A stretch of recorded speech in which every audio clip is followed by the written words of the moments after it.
ప్రియమైన దేవుని వాళ్ళారా, ఇప్పటి వరకు కూడా మరి దేవుని యొక్క సంగతులు సహోదరుని ద్వారా మనం విన్నామండి.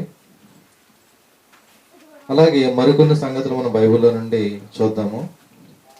ప్రియమైన దేవుని వాళ్ళారా, ఈ యొక్క భూమి మీద ఉన్న ప్రజలపైన ఎప్పుడు కూడా ఇద్దరు వ్యక్తుల చూపు అనేది భూమి మీద ఉన్న ప్రజలపైన ఉంటూ ఉంటుందండి. మొదటిది ఎవరంటే దేవునిది, రెండవది సాతానుది లేదా అపవాదిది. ఈ యొక్క దేవుని యొక్క టార్గెట్ ఏంటంటే తన యొక్క పిల్లలంతా కూడా తన యొద్దకు రావాలని దేవుని యొక్క ఉద్దేశం అండి. కానీ దేవునికి మనకి విరోధి అయిన మరి అపవాది లేదా సాతాను యొక్క ఉద్దేశం ఏమిటంటే వీళ్ళెవరూ కూడా దేవుని యొద్దకు వెళ్ళకూడదు అని సాతాను యొక్క ఉద్దేశం అండి. కాబట్టి మన యొక్క జీవితంలో మనం చూసుకుంటే మన యొక్క జీవితాంతం కూడా మనము పాపంతో పోరాడుతూనే ఉండాలండి. అంటే ఈ యొక్క పాపంతో పోరాటం అనేది ఎప్పటి వరకు జరగాలి అంటే మన జీవితాంతం, మనం భూమి మీద బ్రతికినంత కాలం కూడా మనం పాపంతో పోరాడుతూనే ఉండాలండి. ఎందువల్లంటే అపవాది యొక్క టార్గెట్ కూడా దేవుని యొక్క పిల్లలపైనే ఉంటుందండి. అందులో కూడా క్రీస్తును నమ్మి బాప్తిసం తీసుకుని క్రీస్తులోకి వచ్చిన వారిపైన అపవాది యొక్క టార్గెట్ అనేది బాగా ఎక్కువగా ఉంటుందండి. అంటే మిగిలిన వారిపైన ఉండదా అంటే వాడు ఎలాగో అపవాది యొక్క చేతుల్లోనే ఉన్నారు. కాబట్టి ఎవరైతే క్రీస్తులోకి వస్తున్నారో వారిపైనే ఈ సాతాను యొక్క టార్గెట్ అనేది ఎక్కువగా ఉంటుందండి. ప్రియమైన దేవుని పిల్లలారా, మనము బాప్తిసం తీసుకున్న తర్వాత కూడా అప్పుడప్పుడు ఏదో ఒక పాపంలో పడిపోతూ ఉంటామండి. మరి అందులోనే ఉండిపోకుండా మళ్ళీ మన యొక్క తప్పు అనేది తెలుసుకుని మళ్ళీ మన జీవితాన్ని సరిచేసుకుని ఇలా జీవిత పర్యంతం వరకు కూడా మనం దేవునిలో నిలబడాలండి. ప్రకటన గ్రంథము 1-2 అధ్యాయాల్లో కూడా మరి దేవుడు ఏం రాయించారంటే ఒకసారి మనం చూస్తే ప్రకటన గ్రంథము 2వ అధ్యాయము 4-5 వచనాలండి. అయినను మొదట నీకున్న ప్రేమను నీవు వదిలితవని నేను నీ మీద తప్పు ఒకటి మోపవలసి ఉన్నది. నీవు ఏ స్థితిలో నుండి పడితేవో అది జ్ఞాపకం చేసుకుని మారు మనసు పొంది ఆ యొక్క మొదటి క్రియలను చేయము. అట్లు చేసి నీవు మారు మనసు పొందితేనే సరి, లేని ఎడల నేను నీ యొద్దకు వచ్చి నీ దీపస్తంభమును దాని చోట నుండి తీసివేయదును. ఇక్కడ విన్నారు కదండి. ఈ యొక్క వచనాల్లో మనం చూసుకుంటే నువ్వు ఏ స్థితిలో ఉన్నావు అంటే అంతకుముందు దేవునికి ఇష్టమైన క్రియలు చేసి తర్వాత తప్పిపోతే నీకు మొదటి క్రియలు నువ్వు అంతకుముందు దేవుళ్ళు ఎలా ఉన్నావో అవి చెయ్యి. ఒకవేళ తప్పిపోతే వాటిని సరి చేసుకుని మళ్ళీ దేవుల్లో ఉంటేనే సరి, లేకపోతే నీకు శిక్ష తప్పదు అన్నట్టుగా ఇక్కడ దేవుని వాక్యం అనేది సెలవిస్తుందండి. ప్రియమైన దేవుని వాళ్ళారా, ఇక్కడ మనం చూసుకుంటే ఇక్కడ అంటే దేవుల్లోనికి వచ్చి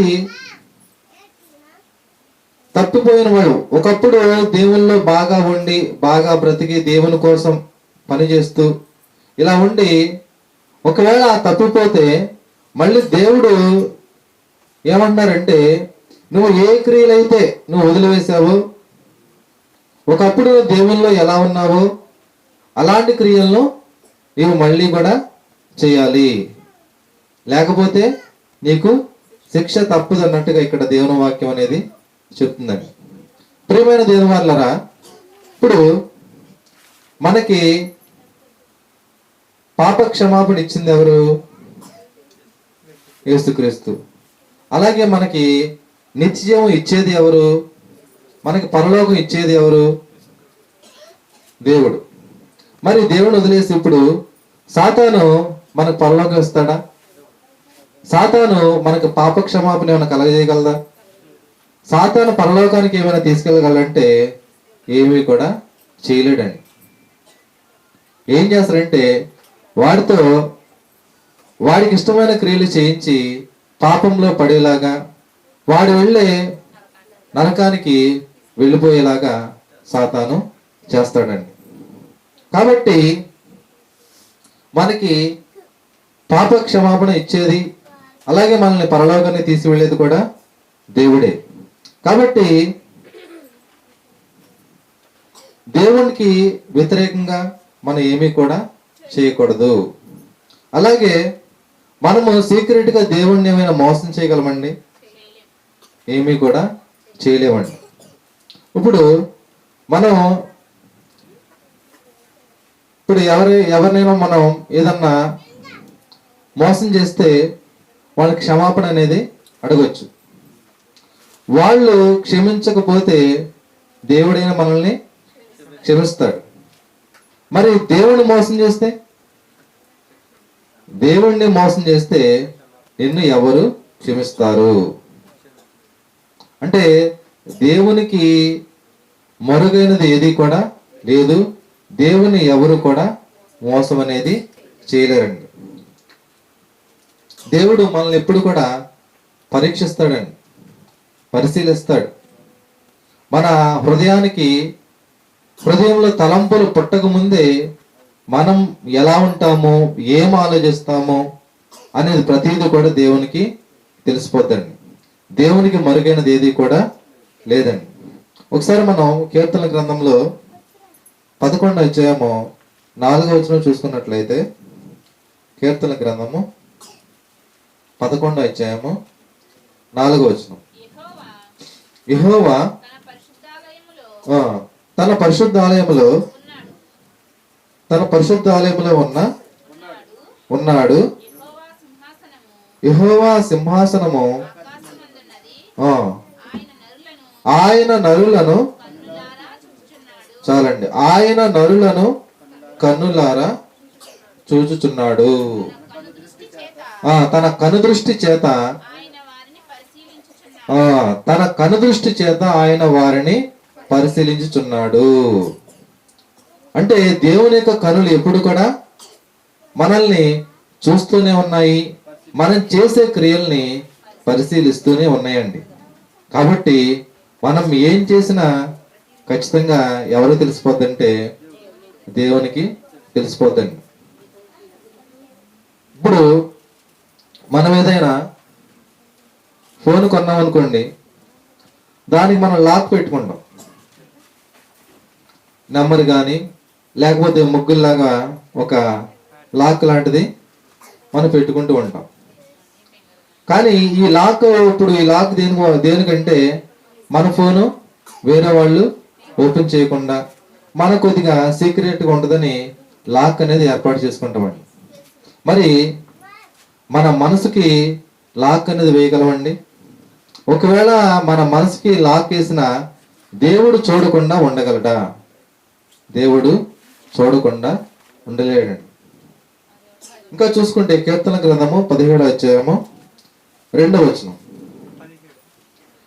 కీర్తన గ్రంథము 17వ అధ్యాయము 2వ వచనం, నీ సన్నిధి నుండి నాకు తీర్పు వచ్చును గాక, నీ కనుదృష్టి న్యాయముగా చూచును. ఆ, రాత్రివేళ నీవు రాత్రివేళ నీవు నన్ను దర్శించి నా హృదయమును పరిశీలించితివి. నా హృదయమును పరిశీలించితివి, నన్ను పరిశోధించితివి. నన్ను పరిశోధించితివి. నీకు ఏ దురాలోచన కానరాలేదు. నీకు ఏ దురాలోచనయు కానరాలేదు. ఈ కీర్తన ఎవరు రాస్తున్నారండి? దావీదు గారు రాస్తున్నారండి. ఇప్పుడు ఆయన ఏమన్నారంటే, రాత్రి వేళ మనం అన్ని పనులు చేసిన తర్వాత, పగలంతా కూడా పనులు చేసిన తర్వాత రాత్రి వేళ పడుకుంటాం కదండి. ఆ రాత్రి వేళ దేవుడు ఏం చేస్తున్నాడంట? మా దావీదు గారి యొక్క, అంటే దావీదు గారి హృదయాన్ని ఒకళ్ళే కాదండి, ఒకటే కాదండి, మన హృదయాలను కూడా దేవుడు పరిశీలిస్తూ ఉన్నాడు. మరి దావీదు గారు యొక్క హృదయాన్ని పరిశీలిస్తూ ఉన్నప్పుడు ఆయన యొక్క హృదయంలో ఎలాంటి దురాలోచన కూడా కానరాలేదంటే కనబడలేదని, అంటే ఎలాంటి దురాలోచన కూడా కనపడలేదని. మరి మన హృదయాలను పరిశీలిస్తే, ఇప్పుడు మనము రాత్రి వేళ పడుకున్నప్పుడు మన హృదయానికి లాక్ ఓపెన్ చేసి మన యొక్క హృదయంలో ఎలాంటి దురాలోచనలు ఉన్నాయో అన్నీ కూడా ఒక పెన్ డ్రైవ్ పెట్టి పెన్ డ్రైవ్ లో ఎక్కించినట్టుగా దేవుడు అన్ని కూడా మన యొక్క హృదయాలోచనలు అన్ని కూడా మొత్తం కూడా ఎక్కిస్తున్నాడండి. మరి అలా ఎక్కించేటప్పుడు మన యొక్క మరి హృదయం అనేది ఎలా ఉంది, మన యొక్క హృదయాలోచనలు అనేవి ఎలా ఉన్నాయి? ఇక్కడ దావీదు గారు ఏమంటున్నారంటే, నీకు ఏ దురాలోచన కూడా కానరాలేదంటే, అక్కడ దావీదు గారు హృదయాన్ని పరిశీలించినప్పుడు ఆయన యొక్క హృదయం అనేది ఎలా ఉంది? పవిత్రంగా, అంటే ఎలాంటి దురాలోచన కూడా లేదు. మరి ఈరోజు ఈ రాత్రి మన దగ్గరకు వచ్చి దేవుడు మీ యొక్క హృదయాన్ని ఓపెన్ చేస్తే మన యొక్క ఆలోచనలు ఎలా ఉంటాయి? దేవుడు ఏ టైంలో ఎప్పుడు మన హృదయాన్ని పరిశీలించినా కూడా మన యొక్క హృదయాలోచనలు ఎలా ఉండాలంటే దురాలోచనలు అనేవి ఉండకుండా ఉండాలండి. ప్రతి మనిషి కూడా రోజుకి ఒక 1000 ఆలోచనలు చేస్తాడంటండి. ఒక సైకాలజిస్ట్ చెప్పారు, ప్రతి మనిషి కూడా రోజుకి ఎన్ని ఆలోచనలు చేస్తాడండి? 1000 ఆలోచనలు చేస్తాడంటండి. కానీ అందులో 800 ఆలోచనలు దాచేస్తాడు, అన్ని కూడా బయటికి రావు. కాబట్టి ఒకవేళ ఈ దురాలోచనలు అయితే మనుషులు దాచేయచ్చు, కానీ దేవుని దగ్గర దాయలేమండి. స్కూల్లో ఇన్స్పెక్షన్కి వచ్చినప్పుడు ఏం చేస్తారండి? స్కూల్లో పై అధికారులు ఎంఈఓ కానీ ఎవరైనా ఇన్స్పెక్షన్కి వచ్చినప్పుడు అన్ని రికార్డ్స్ కూడా సరిగ్గా ఉన్నాయా లేదా అన్ని చెక్ చేసుకుంటూ ఏమైనా తేడాలు ఏమైనా ఉంటే వాటిని కనపడినవారండి దాచేసి ముందుగా జాగ్రత్త పడిపోతూ ఉంటారు, మరి దేవుడు సడన్ గా మన హృదయాలని పరిశీలిస్తే మన పరిస్థితి ఏంటి? అంటే ఎప్పుడు దేవుడు పరిశీలించినా కూడా మన హృదయాలు ఎలా ఉండాలండి? దురాలోచన లేకుండా ఉండాలి. కీర్తన గ్రంథము 26వ అధ్యాయము 2వ వచనం. నా దేవా, యెహోవా నన్ను పరిశీలించుము, నన్ను పరీక్షించుము, నా అంతరింద్రియములను నా హృదయమును పరిశోధించుము. చాలండి. నా అంతరింద్రియములను నా హృదయాల్ని పరిశోధించుము. ఇక్కడ హృదయాలను పరిశీలించే టెక్నాలజీ అనేది ఇప్పుడు కూడా లేదండి. ఇప్పుడు ఎన్నెన్నో మనిషి కనిపెట్టినప్పటికీ కూడా హృదయాలను పరిశీలించే టెక్నాలజీ అనేది లేదు, ఇంకెవరు కూడా కనిపెట్టలే, రాదు కూడా అండి ఆ టెక్నాలజీ అనేది. అంటే ఇక్కడ ఈ టెక్నాలజీ మొత్తం కూడా దేవుడు ఎప్పుడు పెట్టాడంటే ఆదాము పుట్టినప్పుడే పెట్టేశాడండి. కానీ మనం కనుక్కోవడం ఇదంతా కూడా లేట్ అవుతుందేమో, కానీ ఈ టెక్నాలజీ మొత్తం కూడా దేవుడు ఎప్పుడు పెట్టాడండి? సృష్టి ప్రారంభంలోనే ఆయన సృష్టి చేసినప్పుడు దేవుడు పెట్టడం కూడా జరిగిందండి. కాబట్టి ఈ యొక్క ప్రకృతిలోనే దేవుడు సీసీ కెమెరాలు కూడా పెట్టాడండి. అంటే దేవునికి కనబడనిది, దేవునికి మరుగైనది, దేవుని దగ్గర సీక్రెట్స్ అనేవి ఏమీ కూడా ఉండవు. అన్ని ఓపెన్ సీక్రెట్స్ అండి. అంటే దేవునికి దగ్గర మనం ఏమీ కూడా దాచలేము, దేవుణ్ణి మనం మోసం చేయలేము. దేవుడు ప్రతిదీ కూడా పరిశీలిస్తూ పరీక్షిస్తూ ఉంటాడండి. ఇదంతా దేనికండి? ఇదంతా దేనికి? దేవుడు మనల్ని పరీక్షించడం, పరిశోధించడం, పరిశీలించడం, ఇవన్నీ దేనికండి? ఎందుకు దేవుడు ఇవన్నీ చేస్తున్నాడు? మనకి ఏమిపోతున్నాడండి? నిత్య జీవాన్ని మరి ఇస్తున్నాడంటే మరి ఎలా పడితే అలా బ్రతికెత్తే నిత్య జీవాన్ని ఇస్తాడండి. ఇప్పుడు గవర్నమెంట్ జాబు రావాలి అంటే మరి దానికి కష్టపడాలి, ఎగ్జామ్ కూడా బాగా రాయాలి. అందులో ఉత్తీర్ణులైన వారికి, బాగా మంచి మార్కులు వచ్చిన వాళ్ళకి మాత్రమే జాబ్ అనేది వస్తుందండి. పేపర్ బాగా టఫ్గా ఉందండి అంటే ఆ టఫ్గా ఉన్నా కూడా నువ్వు ఆన్సర్ చేయగలిగితేనే అప్పుడు నీకు మంచి మార్కులు వచ్చి జాబ్ వచ్చే అవకాశం అనేది ఉంది. అంటే ఇక్కడ ఏం చేస్తారంటే టెస్ట్ ద్వారా ఏం చేస్తూ ఉన్నారంటే మిమ్మల్ని పరీక్షిస్తూ ఉన్నారు.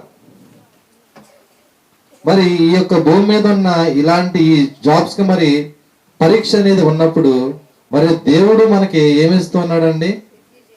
నిత్య జీవాన్ని, పరలోకాన్ని ఇస్తున్నాడంటే మనకి పరీక్ష అవసరం లేదంటారా? మనల్ని పరిశోధించాల్సిన అవసరం లేదంటారండి? ఖచ్చితంగా ఉందండి. కాబట్టి దేవుడు మనల్ని ఎప్పుడు కూడా పరీక్షిస్తూ ఉంటాడండి. ప్రారంభంలో చూసుకుంటే, ప్రారంభంలో యేసుక్రీస్తు వారు మరి శిలువ మరణం పొందిన తర్వాత ఇంకా అప్పటికి కూడా ఇంకా సంఘం అనేది ప్రారంభం కాలేదండి. సంఘం సంఘం అనేది ఎప్పుడు ప్రారంభమైందండి? అపోస్తుల కార్యాల్లో ఉంటుందండి. అపోస్తుల కార్యాలు ఆ ముందు వరకు కూడా సపరేట్గా సంఘం అనేది సంఘంగా కూడుకొనటము, అలాగే మరి దేవుని వాక్యాన్ని సంఘంగా కూడుకొని నేర్చుకోవడము, చెప్పడము, ఇలాంటివన్నీ కూడా అంతకుముందు లేదండి. అయితే ప్రారంభ సంఘంలో ఉన్న వాళ్ళు చూసుకుంటే ప్రారంభ సంఘంలో వాళ్ళు అంగీకరించిన వాళ్ళలో కూడా చాలా భయం అనేది కలిగిందండి. ప్రారంభంలో ఉన్న వాళ్ళు ఎలా ఉన్నారంటే దేవుని కోసం ఇంకా ఏదైనా దేవుని కోసం చేయాలి అన్నట్టుగా ఉన్నారండి. ఒకసారి మనం చూస్తే అపోస్తుల కార్యాలు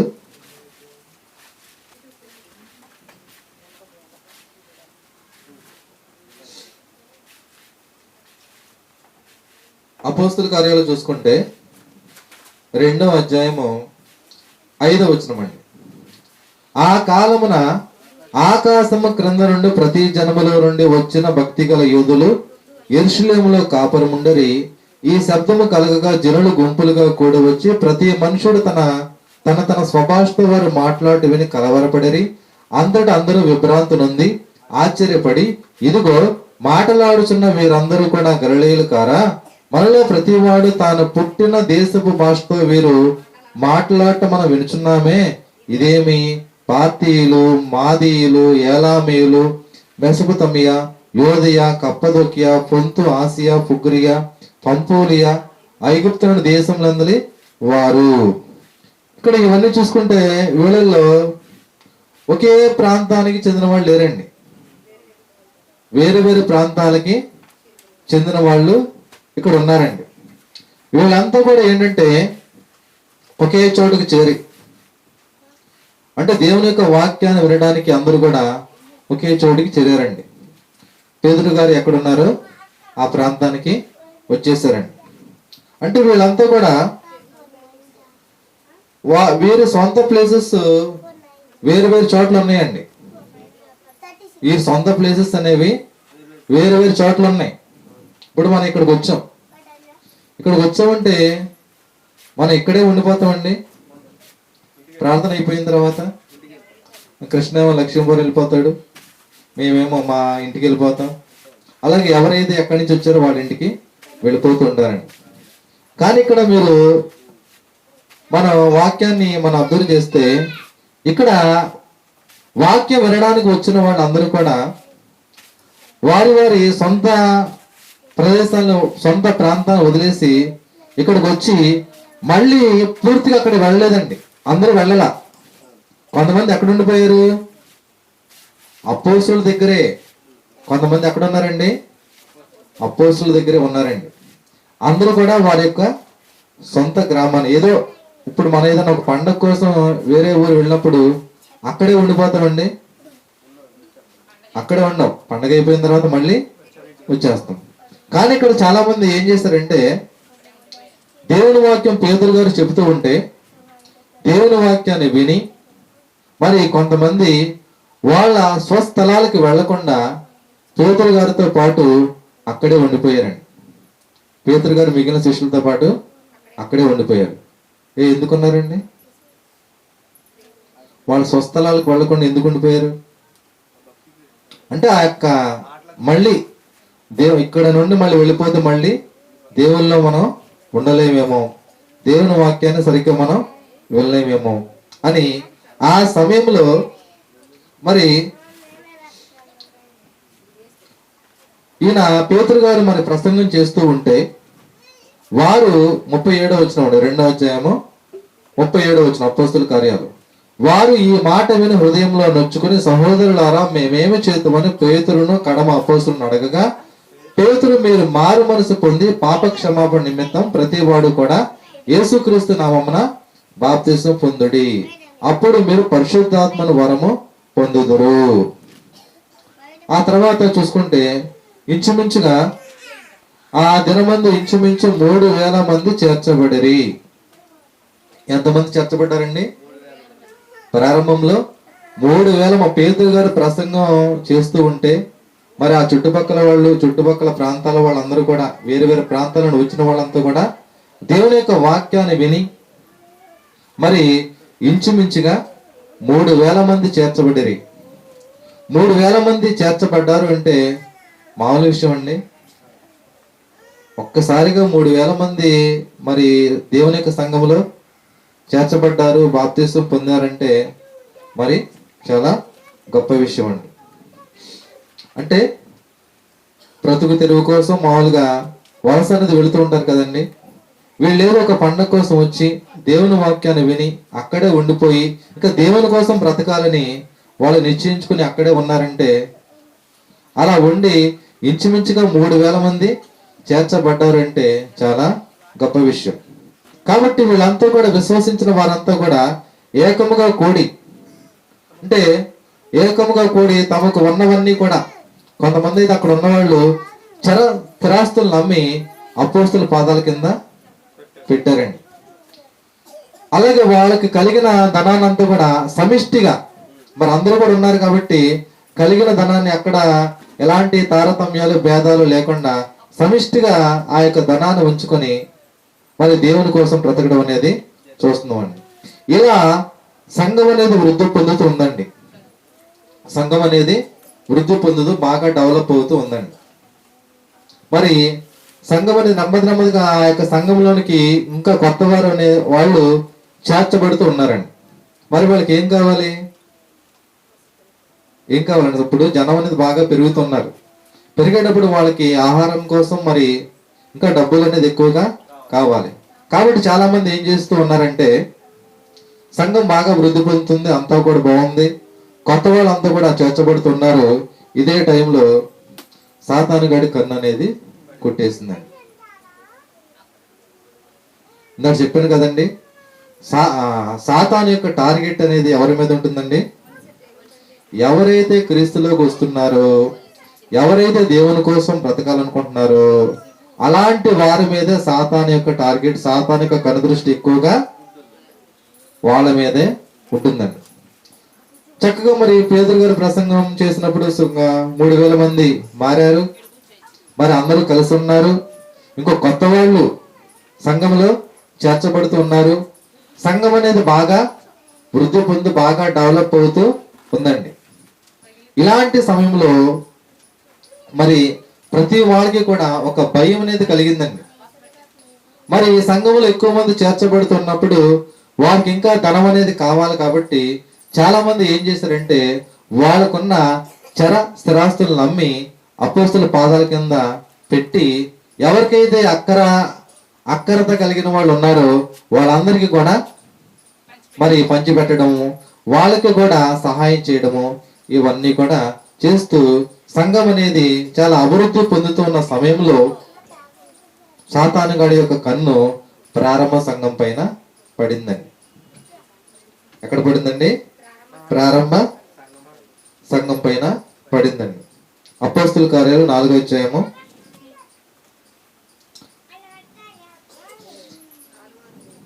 తర్వాత చూద్దామండి. ఇలా అందరూ కూడా ఆనందపడుతున్న సమయంలో సంఘం అంతా బాగా డెవలప్ అవుతుంది. సంఘంలో చాలా మంది చేర్చబడ్డారు. అందరూ కూడా నిష్కపటముగా ప్రతి దినము మరి కూడు కొనుచుని ఉంటుందండి. ప్రతి దినము కూడా కూడు కొనుచు రొట్టె ఇంటింట కూడా రొట్టె విరుచు మరి దేవుని కోసం దేవుని స్తుతించు ఉన్న అదే సమయంలో ఒక బెస్ట్ కపుల్స్ వస్తారండి. బెస్ట్ కపుల్స్ ఎవరండి? అననీయ సప్పీరా. ఓకేనా? మరి ఈ యొక్క బెస్ట్ కపుల్స్ తెలుసు కదండి, అననీయ సప్పీరా. వీళ్ళు కూడా సంఘంలో చేర్చబడిన వాళ్ళేనండి, సంఘంలో ఉన్నవాళ్లే. అయితే ఈ సంఘంలో చేర్చబడిన వాళ్ళ పైన అంటే సాతాను యొక్క కందృష్టి సంఘం పైన పడింది కదండి. ఎలా అయినా సంఘాన్ని నాశనం చేయాలని వాడి ఉద్దేశం. కాబట్టి ఈ యొక్క వీళ్ళు ఏం చేశారంటే అననీయ సప్పీరాని వీళ్ళు సంఘంలో ఉన్నవాళ్ళే. వీళ్ళకి హృదయంలో ఒక చెడు ఆలోచన అనేది పుట్టించిందండి. ఇప్పుడు పేతురు గారు కానీ అపోస్తులు కానీ ఏమైనా చరస్థిరాస్తులు అమ్మేసి ఇచ్చేయమని వాళ్ళేమీ చెప్పలేదండి. వాళ్ళేమి కూడా చెప్పలా. అంటే వాళ్ళకి నమ్మకం ఏంటంటే దేవుడు మమ్మల్ని పోషిస్తాడు, దేవుడే మమ్మల్ని చూసుకుంటాడు, దేవుడే మమ్మల్ని ఆదరిస్తాడని ఒక నమ్మకం కలిగి దేవుని సేవ నిష్పక్షపాతంగా చేస్తూ ఉన్నారండి. అలాంటి సమయంలో మరి వీళ్ళు వచ్చారు. వీళ్ళు కూడా దేనికోసం అంటే మరి చాలా మంది వాళ్ళ యొక్క చర స్థిరాస్తులు అమ్మి ఇస్తున్నారు కదా, సో మనకు కూడా పేరు కావాలి, మనం కూడా ఫలానా అననీయ సపీరా వాళ్ళ యొక్క పొలాన్ని కూడా అమ్మి మాకు ఎంత విరాళం ఇచ్చారని చెప్పుకోవాలి అన్నట్టుగా వీళ్ళు కూడా ఏం చేస్తారంటే ముందుగా డిస్కస్ చేసుకున్నారండి. ముందుగా డిస్కస్ చేసుకుని అక్కడ ఏం జరిగిందంటే 5వ అధ్యాయం అండి, అపోస్తుల కార్యాలు 5వ అధ్యాయము నేను చదువుతానండి. అననీయ అని ఒక మంచుడు ఉండెను, తన భార్య అయిన సప్పీరాతో అతడు ఏకమై పొలమమ్మెను. భార్య ఎరుకనే వాడు దాని వెలలో కొంత దాచుకొని కొంత తెచ్చి అపోస్తుల పాదం మీద పెట్టెను. అంటే ఇక్కడ వాళ్ళిద్దరు కూడా ఏకమై అంటే ఇద్దరు కూడా కలిసే పొలం అమ్మారంటండి. అంటే ముందుగానే డిస్కస్ చేసుకున్నారు. తర్వాత భార్య ఎరుకునే వాడు దాని వెలలో కొంత దాచుకొని, అంటే వీళ్ళిద్దరు కూడా భార్య ఎరుకునే ఇద్దరికి కూడా తెలిసే వాడు కొంత దాచుకొని కొంత తెచ్చి అపోస్తుల పాదముల మీద పెట్టాను. ఇక్కడ కొంత దాచారండి. అంటే వీళ్ళు పొలం అమ్మడానికి ముందు ఏం జరిగింది? డిస్కషన్ జరిగింది ఇంటి దగ్గర. ఎంత కమ్ముదాం, ఎంత ఇద్దాం, ఎంత దాద్దాం. అక్కడ ఇద్దరిది ఒకే మాట ఉండాలి. నువ్వు ఒక మాట నేను ఒక మాట చెప్తే దొరికిపోతాం అని అనుకుని ఇలా డిస్కస్ చేసుకుని వచ్చారండి. ఒకవేళ మరి ఇందాక మనం కీర్తన గ్రంథంలో చదువుకున్నట్టుగా దేవుడు మనం పడుకున్నప్పుడు ఓకేనా మన హృదయ ఆలోచన పరిశీలిస్తాడు కదండి.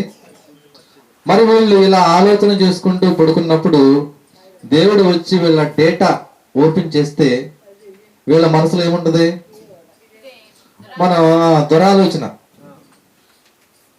అంటే దేవుడు మన హృదయాలను ఓపెన్ చేసినప్పుడు ఎలాంటి దురాలోచన కూడా కనిపించకూడదని ఇందాక మనం చెప్పుకున్నాం. దావీదు గారి హృదయాలోచన కూడా, హృదయంలో కూడా ఎలాంటి దురాలోచన కూడా లేదు. అలా ఉండాలని దేవుడు చెప్తున్నాడు. మరి ఇలాంటి ఆలోచనతో వీళ్ళు పడుకున్నప్పుడు దేవుడు వచ్చి వీళ్ళకి హృదయాలని పరిశీలన చేస్తే వీళ్ళ హృదయంలో ఉన్నది ఏంటో చూస్తే ఏముంటదండి? ఎంత దాద్దాం, ఎంత చెబుదాం, ఎంత ఇద్దాం, ఇదే ఉండదండి. కాబట్టి ఈ విధంగా వీళ్ళు చేసినప్పుడు మరి అక్కడ పేతురు గారు ఏమంటారంటే, అప్పుడు పేతురు, అననీయ, నీ భూమి వెలలో కొంత దాచుకుని పరిశుద్ధాత్మను మోసపుచ్చుటకు సాతాను ఎందుకు నీ హృదయమును ప్రేరేపించును? మరి ఈ ప్రశ్న చూసారు ఎలా ఉందండి? ఇక్కడ పేతురు గారు ఏమంటారంటే, ఇక్కడ పరిశుద్ధాత్మను మోసపుచ్చుటకు సాతాను ఎందుకు నీ హృదయమును ప్రేరేపించును? పరిశుద్ధాత్మను మోసపుచ్చుటకు సాతాను ఎందుకు నీ హృదయమును ప్రేరేపించును? అంటే ఇక్కడ ఎవరిని మోసం చేస్తున్నారండి? దేవుణ్ణే కదా. పేతురు గారు అడిగే క్వశ్చన్ కూడా అదే. పరిశుద్ధాత్మను మోసపుచ్చుటకు సాతాను ఎందుకు నీ హృదయంలో ప్రేరేపించును? అంటే ఇతనికి హృదయాన్ని ప్రేరేపించింది ఎవరు? సాతాను. ఎందుకు ప్రేరేపించింది? సంఘాన్ని ముక్కలు చేయాలి. దానివల్ల వాడికి వచ్చేదేంటి అంటే, వాడితో పాటు మనల్ని కూడా, అంటే ప్రారంభ సంఘంలో ఉన్న వాళ్ళని కూడా నరకానికి తీసుకుపోవాలి.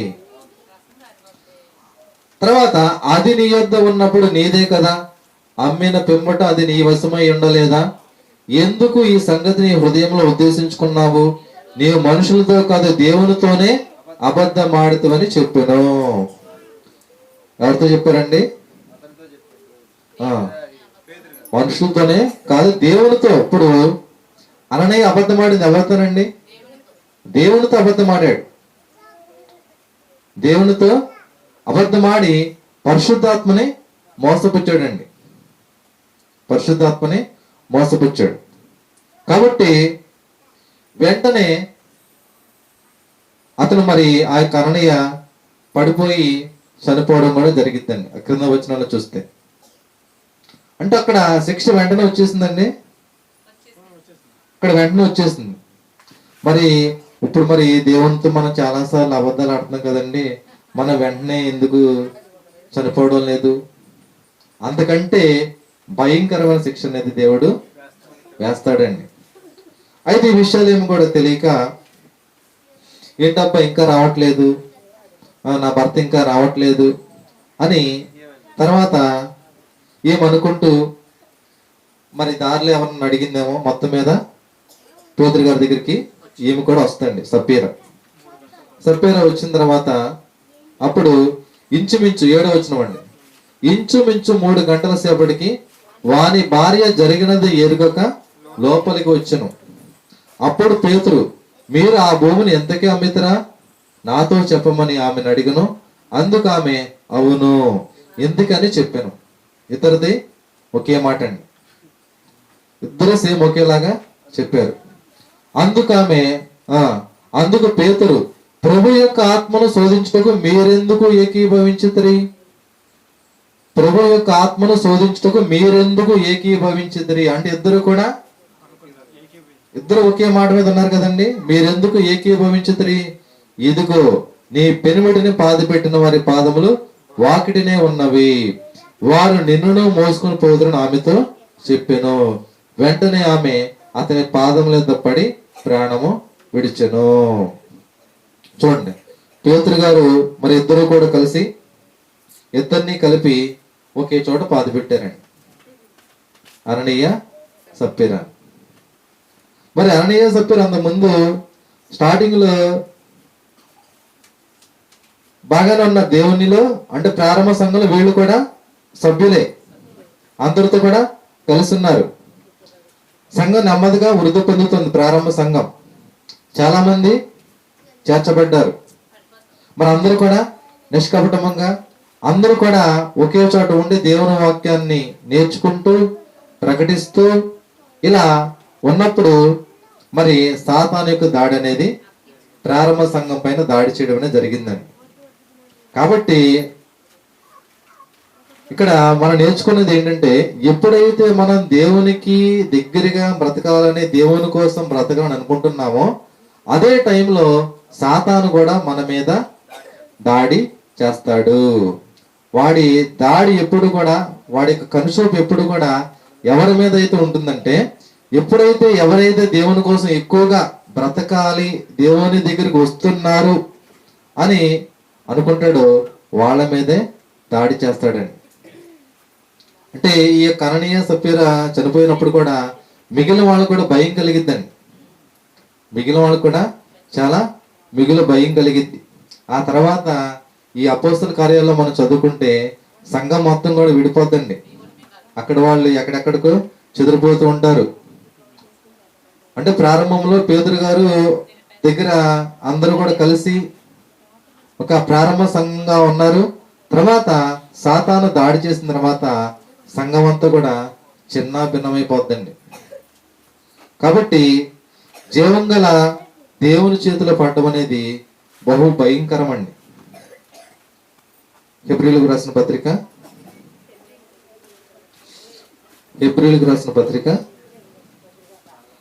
10వ అధ్యాయము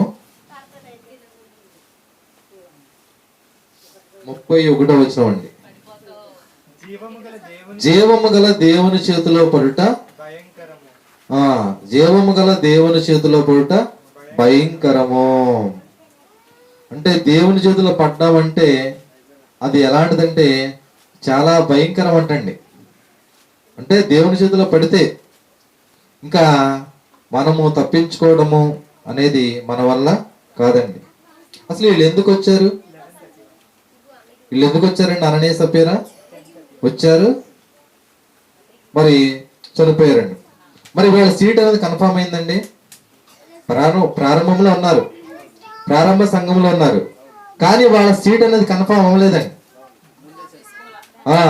బాప్తిసం తీసుకున్నారు, ప్రారంభ సంఘంలో ఉన్నారు, తర్వాత వాళ్ళ సీట్ కన్ఫర్మ్ అనుకున్నారేమో కానీ సీట్ అనేది కన్ఫర్మ్ అవ్వలేదండి. అంటే సీట్ ఏమైపోయింది? ఎగిరిపోయిందండి, క్యాన్సిల్ అయిపోయింది. ఆ సీట్లు మళ్ళీ వేరే వాళ్ళకి. అంటే ఇక్కడ ఏంటంటే దేవునికి దగ్గరికి, దేవునిలో ఎక్కువగా ఉండే వాళ్ళతో మరి మన పైన మరి సాతాను యొక్క దృష్టి అనేది కంపల్సరీ ఉంటుందండి. సో అలాంటప్పుడు మనం కూడా చాలా జాగ్రత్తగా, చాలా దేవుని యందు భయభక్తులు కలిగి మనం బ్రతకాలండి. కాబట్టి దేవుని చేతిలో పడితే అది చాలా భయంకరంగా ఉంటుంది.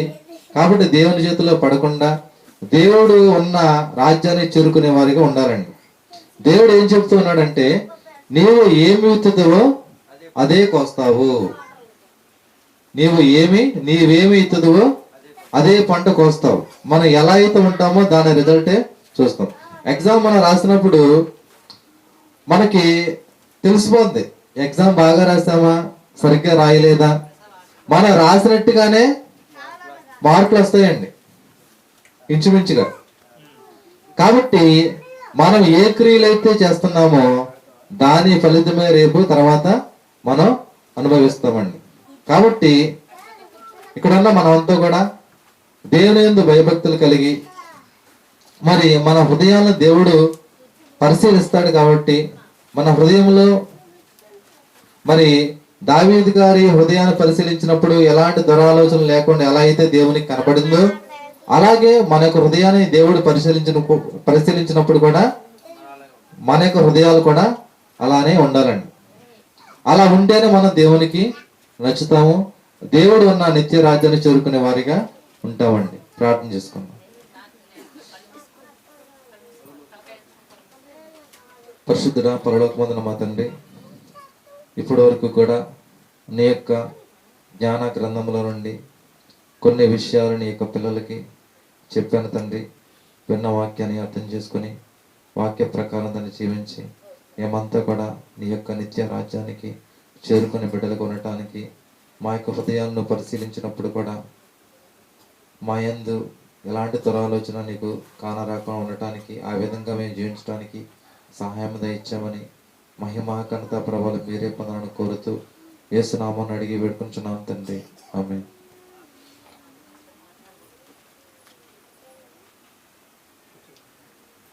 అతను చెప్తున్నాడు